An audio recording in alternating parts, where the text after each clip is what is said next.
পশ্চিম এশিয়ার চলমান সংঘাত নতুন এক সংবেদনশীল প্রশ্ন সামনে নিয়ে এসেছে। ইরানের উচ্চ মাত্রায় সমৃদ্ধ ইউরেনিয়াম ভান্ডার কি সরাসরি সামরিক অভিযানের মাধ্যমে নিরাপদ করার পরিকল্পনা করছে আমেরিকা? সাম্প্রতিক কিছু আন্তর্জাতিক প্রতিবেদনে দাবি করা হয়েছে ইউনাইটেড স্টেটস ও ইসরায়েল এই বিষয়টি নিয়ে আলোচনায় বসেছে। পরিকল্পনা অনুযায়ী প্রয়োজনে বিশেষ সামরিক বাহিনীকে ইরানে পাঠিয়ে সেখানে থাকা উচ্চ মাত্রায় সমৃদ্ধ ইউরেনিয়াম নিরাপদ করার কথা বিবেচনা করা হচ্ছে। এই সম্ভাব্য সামরিক পরিকল্পনার খবর প্রকাশ করেছে আন্তর্জাতিক সংবাদ মাধ্যম অ্যাক্সিওস এবং সেমাফোর। যদিও বিষয়টি এখনও প্রাথমিক আলোচনার পর্যায়ে রয়েছে, তবু এই খবর বিশ্ব রাজনীতিতে নতুন করে উদ্বেগ তৈরি করেছে। কারণ কোনো দেশের পারমাণবিক ভান্ডার নিরাপদ করতে সরাসরি স্থলবাহিনী পাঠানো একটি অত্যন্ত জটিল আর ঝুঁকিপূর্ণ সামরিক পদক্ষেপ।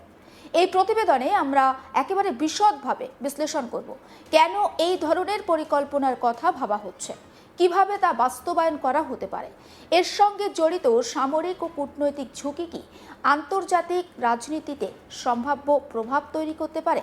আসুন দেখাই আপনাদের। বর্তমান সংঘাতের সূত্রপাত ঘটে 2026 সালের 28শে ফেব্রুয়ারি।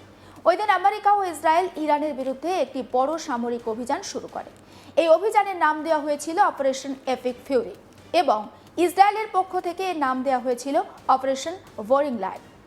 আর সেই অপারেশন বা এই সামরিক অভিযানের মূল লক্ষ্য ছিল ইরানের সামরিক এবং পারমাণবিক পরিকাঠামোকে দুর্বল করা।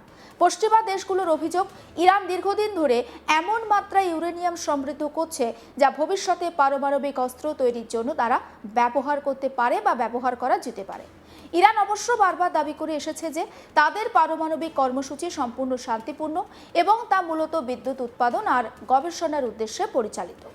কেন ইউরেনিয়াম ভান্ডার নিয়ে এতটা উদ্বেগ বাড়ছে, এবার সেটা দেখুন।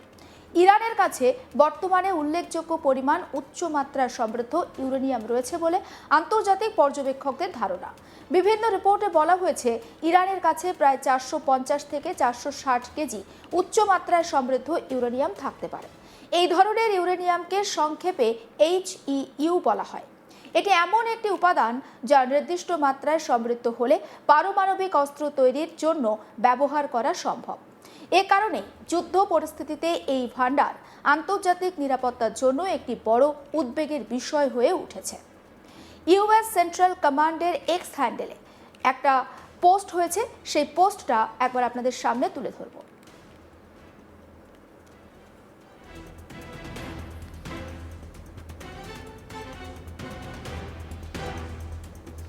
এবং সেই পোস্টে লেখা রয়েছে, এই পরিস্থিতিতে আমেরিকার প্রতিরক্ষা নেতৃত্ব কঠোর অবস্থান নিয়েছে। আমেরিকার যুদ্ধ সচিব ফেড হেক্সন সম্প্রতি একটি কড়া বার্তা দিয়েছেন। তিনি বলেন, যদি পৃথিবীর কোথাও আমেরিকার নাগরিকদের লক্ষ্য করে হামলা চালানো হয় তাহলে আমেরিকা কঠোর প্রতিক্রিয়া জানাবে।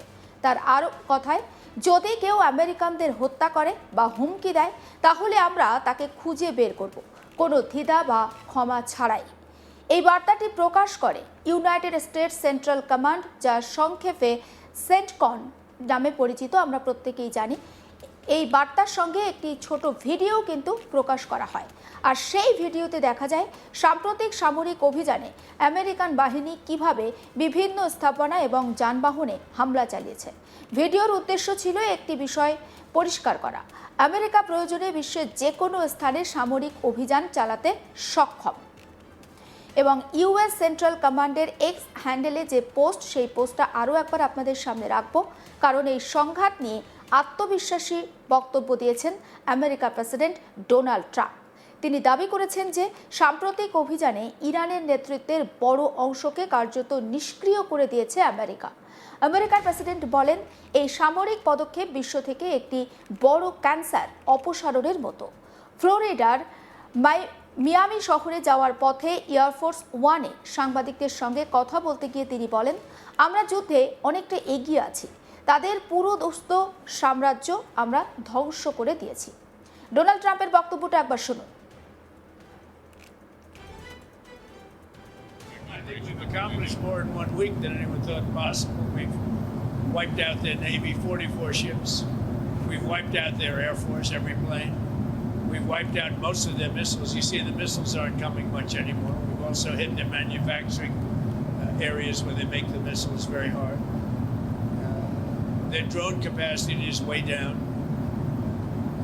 and we've hurt them where it hurts, including about every form of leadership you can have. We've wiped out. You still expect up to 6 weeks total? I don't know. I never reject that, whatever it takes. But the military is almost non-existent, if you look. We could hit the military itself very hard, but maybe we will, maybe we won't. We haven't made that determination. Donald ট্রাম্পের বক্তব্য আপনাদের সামনে আমরা তুলে ধরলাম। তবে একই সময়ে আমেরিকার প্রশাসনের কিছু কর্মকর্তা কূটনৈতিক সমাধানের সম্ভাবনাও কিন্তু উড়িয়ে দিচ্ছেন না। আমেরিকার বিশেষ দূত স্টিভ উইটকফ তিনি বলছেন এখনও আলোচনার মাধ্যমে সমস্যার সমাধানের সম্ভাবনা রয়েছে, তবে শেষ সিদ্ধান্ত অবশ্যই নেবে হোয়াইট হাউস। কিভাবে হতে পারে এই অভিযান? যদি সত্যি ইরানের ইউরেনিয়াম ভান্ডার নিরাপদ করার জন্য বিশেষ বাহিনী পাঠানোর সিদ্ধান্ত নেওয়া হয়, তাহলে তা বাস্তবায়নের জন্য কয়েকটি সম্ভাব্য কৌশল নিয়ে আলোচনা হচ্ছে। কি কি সেই কৌশল? ইউরেনিয়াম সরিয়ে নেওয়া। প্রথম সম্ভাব্য পরিকল্পনা হলো একেবারে সরাসরি অভিযান চালিয়ে ইউরেনিয়াম ভান্ডারকে বাজেয়াপ্ত করা। এই পরিকল্পনার বিশেষ প্রশিক্ষণপ্রাপ্ত সৈন্যরা ইরানের পারমাণবিক স্থাপনায় ঢুকে ইউরেনিয়াম সংগ্রহ করবে এবং তা নিরাপদ স্থানে তারা নিয়ে যাবে। এটি অত্যন্ত জটিল এবং ঝুঁকিপূর্ণ অভিযান হতে পারে। 2. সেখানেই রাসায়নিকভাবে নিষ্ক্রিয় করা। অর্থাৎ দ্বিতীয় পরিকল্পনাটা হলো ইউরেনিয়াম সরিয়ে না নিয়ে সেখানেই সেটা রাসায়নিকভাবে দুর্বল করে দেওয়া হবে। এই পদ্ধতিতে পারমাণবিক বিশেষজ্ঞদের একটি দল বিশেষ বাহিনীর সঙ্গে সেখানে উপস্থিত থাকবে। তারা ইউরেনিয়ামকে এমনভাবে রাসায়নিকভাবে পরিবর্তন করবে যাতে তা অস্ত্র তৈরির জন্য আর ব্যবহার করা না যায়। কোন বাহিনী এই কাজ করবে সেটাও বলি। এই ধরনের অত্যন্ত সংবেদনশীল অভিযানের জন্য আমেরিকার সবচেয়ে দক্ষ বিশেষ বাহিনীকে ব্যবহার করা হতে পারে। বিশেষজ্ঞদের মতে এই ধরনের অভিযানে সবচেয়ে বেশি সম্ভাবনা রয়েছে ডেল্টা ফোর্স ব্যবহারের। এই বাহিনী সন্ত্রাস বিরোধী অভিযান এবং জটিল উদ্ধার মিশনে অত্যন্ত দক্ষ। সম্ভাব্য স্থল অভিযানের লক্ষ্য হতে পারে ইরানের কয়েকটি গুরুত্বপূর্ণ পারমাণবিক স্থাপনা। এর মধ্যে রয়েছে নাতানজ নিউক্লিয়ার ফ্যাসিলিটি, এর মধ্যে রয়েছে ফোর্দো ফুয়েল এনরিচমেন্ট প্ল্যান্ট, এর মধ্যে রয়েছে ইস্পাহান নিউক্লিয়ার টেকনোলজি সেন্টার। এগুলো ইরানের পারমাণবিক কর্মসূচির সবচেয়ে গুরুত্বপূর্ণ কেন্দ্র হিসাবে বিবেচিত। 2026 সালের মার্চের শুরুতে প্রকাশিত স্যাটেলাইটের যে ছবি, সেই ছবিতে দেখা যায় নাতানজ নিউক্লিয়ার ফ্যাসিলিটির প্রবেশদ্বারের কিছু অংশ আগের বিমান হামলাতে ক্ষতিগ্রস্ত হয়েছে। এর ফলে ধারণা করা হচ্ছে যে বিমান হামলার মাধ্যমে আগে থেকেই কিছুটা অবকাঠামো দুর্বল করে দেওয়ার একটা চেষ্টা চলছে। যদি স্থল অভিযান চালানো হয় তাহলে তা সফল করতে ব্যাপক আকাশ সহায়তারও প্রয়োজন হবে। এই অভিযানে আঞ্চলিক সামরিক ঘাঁটির বিমান বাহিনী এবং রণতরী ব্যবহার করা হতে পারে। সব মিলিয়ে পরিস্থিতি কোন দিকে মোড় নেয় অবশ্যই প্রত্যেকটা মুহূর্তের আপডেট আপনাদের দিতে থাকবো। আর তার জন্য আপনার নজর রাখতে হবে আজ তাক বাংলায়। সাবস্ক্রাইব করতে ভুলবেন না।